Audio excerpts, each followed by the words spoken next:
are the one, girl, and you know that it's true.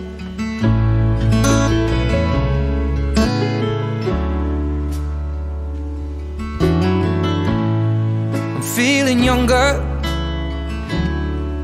every time that I'm alone with you.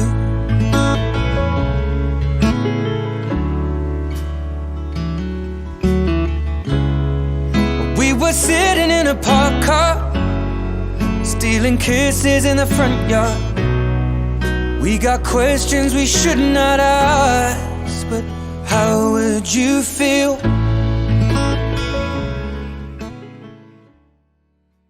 Halo, salam dari Mendikbud. Kita sedang melalui krisis COVID-19. Krisis yang memakan begitu banyak nyawa, yang menjadi tantangan luar biasa bagi negara kita dan seluruh dunia. Tapi dari krisis ini, kita dapat banyak sekali hikmah dan pembelajaran yang bisa kita terapkan saat kondisi krisis dan setelahnya pun. Untuk pertama kalinya, guru-guru melakukan pembelajaran lewat online, menggunakan tool-tool baru, dan menyadari bahwa sebenarnya pembelajaran bisa terjadi dimanapun. Orang tua untuk pertama kalinya menyadari betapa sulitnya tugas guru, betapa sulitnya tantangan untuk bisa mengajar anak secara efektif, dan menimbulkan empati kepada para guru-guru yang tadinya mungkin belum ada. Guru, siswa, dan orang tua juga sekarang menyadari bahwa pendidikan itu bukan hanya suatu hal yang bisa dilakukan di sekolah. Tapi pendidikan yang efektif itu membutuhkan kolaborasi yang efektif dari tiga pihak ini. Dan tanpa ada kolaborasi itu, pendidikan yang efektif tidak mungkin bisa terjadi.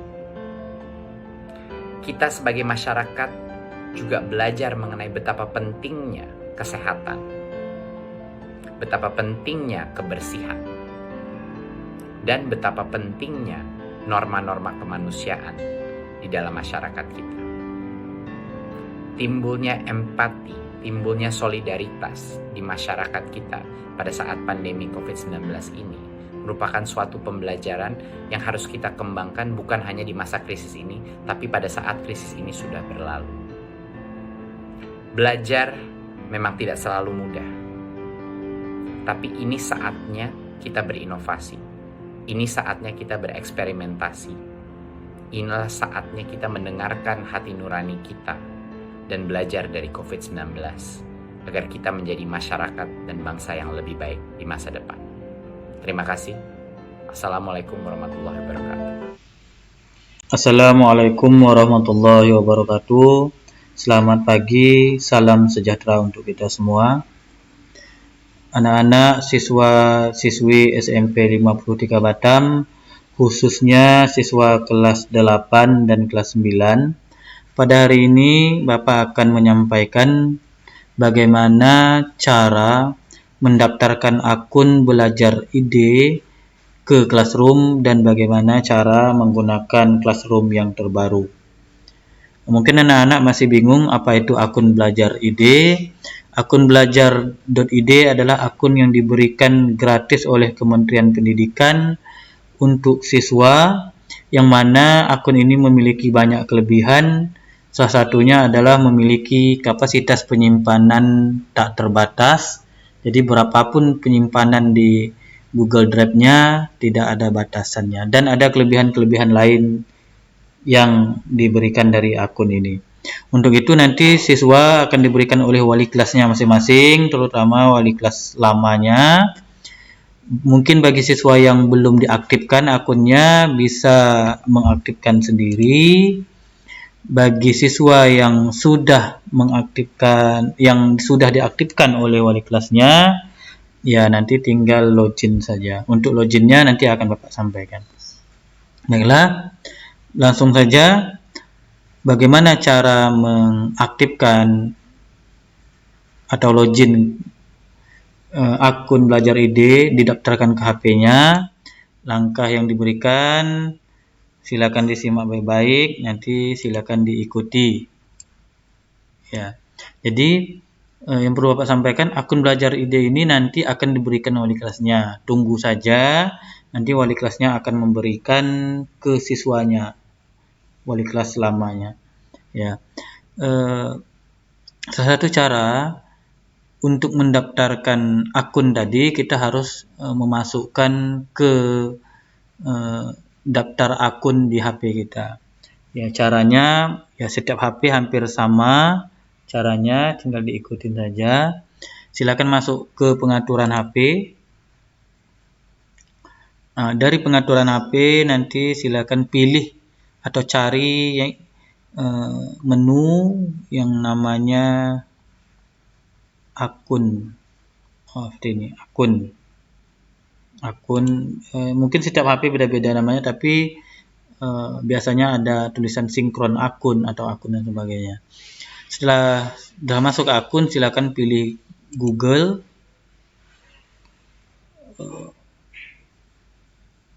Ini adalah akun yang ada di HP kita. Sedangkan tujuan kita adalah untuk mendaftarkan akun baru yang kita dapat dari Kemdikbud. Caranya, silakan ketik tambah akun, lalu pilih Google, lalu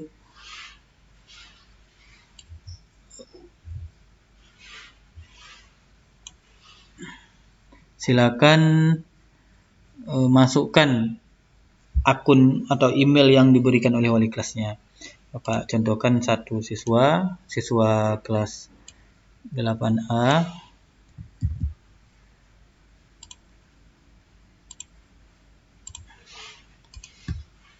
Ya. Apa ciri-ciri dari akun belajar ide? Yaitu adalah di belakang akunnya ada .smp.belajar.id. Ini akun yang diberikan oleh kementerian. Ya, setelah itu klik berikutnya, masukkan passwordnya. Jika yang sudah diaktifkan oleh wali kelasnya, maka nanti akan diberikan wali kelasnya. Biasanya passwordnya itu biar mudah diingat, wali kelas memasukkan passwordnya NISN siswa. Mengapa NISN? Karena setiap siswa punya NISN yang berbeda antara satu dengan yang lain. Jika lupa, tinggal dilihat di kartu NISN, di ijazah, atau di rapornya. Setelah masuk kita lanjut. Setelah dimasukkan kata sandi, klik berikutnya, lalu klik saya setuju.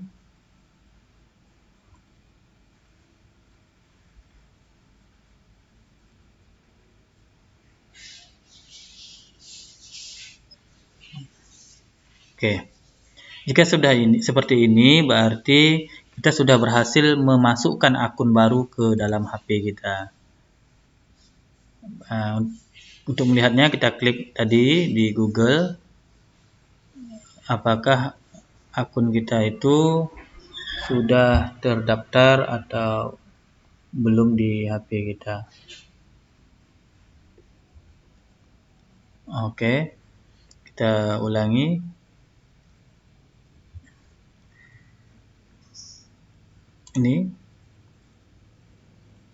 Ini ada akun yang baru Bapak daftarkan tadi sebagai contoh. Ini ada akunnya. Berarti di HP kita akunnya sudah terdaftar. Jadi untuk mendaftarkan akun, memasukkan akun ke HP ini sudah selesai.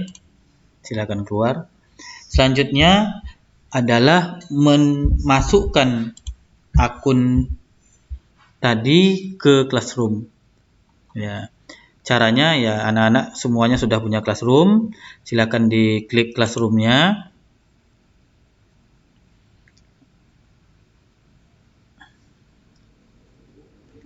Seperti ini. Ini adalah Classroom yang dimiliki anak-anak sebelumnya. Ini sebagai contohnya. Ya, biasa kalau anak-anak kan punya Classroom namanya pelajaran IPS, IPA, matematika, PJOK dan sebagainya. Jadi ini adalah Classroom yang sudah dimiliki anak-anak. Bagaimana untuk menggunakan Classroom yang baru? menggunakan akun belajar tadi, cukup diklik di lambang ini, lalu klik yang akun yang sudah kita daftarkan tadi, yang belajar ID tadi kita klik. Maka masih kosong. Ini artinya bahwa Classroom kita sudah menggunakan akun yang belajar ID tadi. Nanti anak-anak tinggal memasukkan kode yang diberikan oleh kelas. Dan ada yang perlu Bapak sampaikan, yang terbaru adalah biasanya anak-anak itu, setiap anak-anak akan mendapat 10 atau 11 kode mata pelajaran yang terdiri dari kode mata pelajaran IPA, kode pelajaran IPS, seni budaya dan sebagainya. Sekarang anak-anak rata-rata hanya yang diberikan kode itu bukan kode mata pelajaran, tetapi kode yang diberikan oleh kelas adalah kode kelas. Jadi satu anak hanya punya satu classroom, yaitu kelas, misalkan kelas 8A, kelas 9A, seperti itu. Di dalam kelas itulah nanti ada mata pelajaran, ada IPA, ada IPS. Itu perbedaannya tadi. Kalau sebelumnya di classroom anak-anak terdiri dari pelajaran, kalau sekarang terdiri dari kelas. Jadi dalam kelas itu nanti akan ada pelajaran. Jadi akan Bapak contohkan. Misalkan seperti ini. Jika ini classroom sudah masih kosong, yang terbaru, ya maka anak-anak cukup klik tambah, gabung kelas. Silakan masukkan kode kelas yang diberikan oleh wali kelasnya nanti. Ingat, kode kelas yang diberikan oleh wali kelas, jangan kode kelas lain. Bapak contohkan kode kelasnya 1. Misalkan ini kelas percobaan untuk kelas 7A. Masukkan kodenya, klik gabung.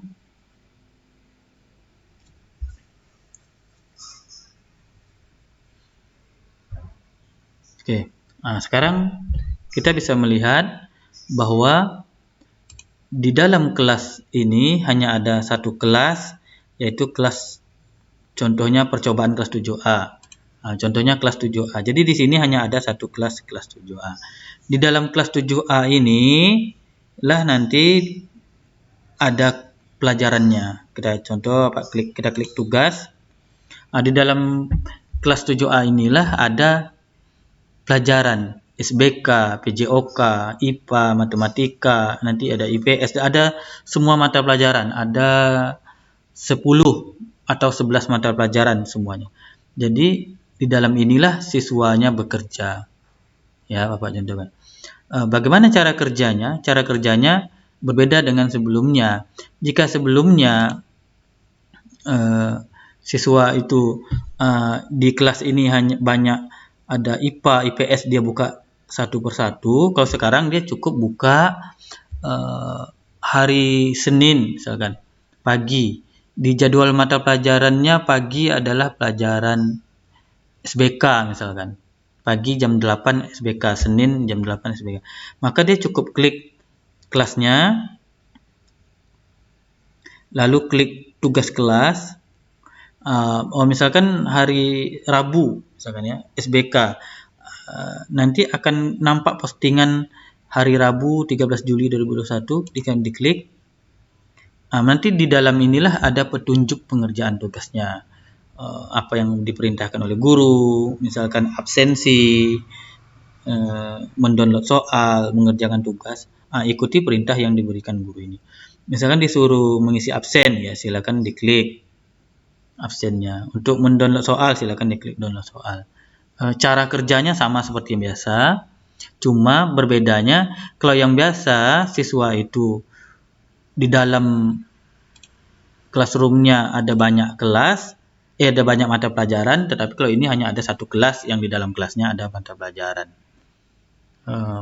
Itu perbedaannya.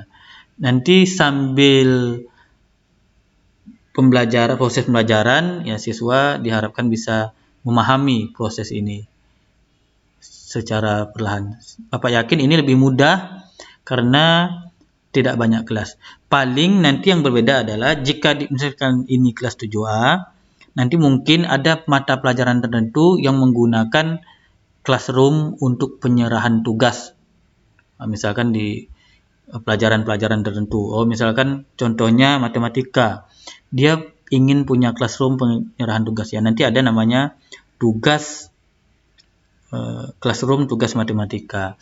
Walaupun ada classroom tugas matematika di dalam ini, tetapi setiap proses pembelajaran pagi, jadwal pembelajaran, siswa harus tetap melihat di kelas dulu karena petunjuknya ada di kelas. Misalkan tadi pada jadwal pelajaran hari ini pelajaran SBK, diklik di tugas kelas di SBK, maka siswa mengklik pelajaran yang hari ini. SBK.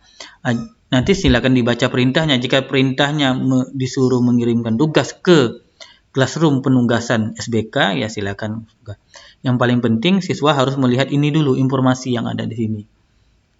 Karena ini dibuat supaya wali kelas bisa memantau bagaimana kerja siswa pada setiap kelas. Untuk itu, Bapak rasa silakan dicoba perlahan-lahan. Nanti pada saat mulai proses pelajaran, siswa bisa mulai perlahan-lahan untuk mengikuti metode baru dalam classroom ini. Jadi silakan ditunggu saja dari wali kelas lamanya tentang pemberian akun belajar ID. Yang paling penting, jika memang dia belum diaktifkan, silakan diaktifkan. Petunjuknya banyak di YouTube. Bagi yang sudah diaktifkan, ya silakan ikuti langkah seperti Bapak bilang tadi. Bapak rasa cukup sampai di sini. Mudah-mudahan bisa dimengerti. Jika nanti ada yang bingung, silakan tanyakan ke wali kelasnya. Dan nanti akan dibimbing oleh wali kelasnya masing-masing. Bapak akhiri, Assalamualaikum warahmatullahi wabarakatuh.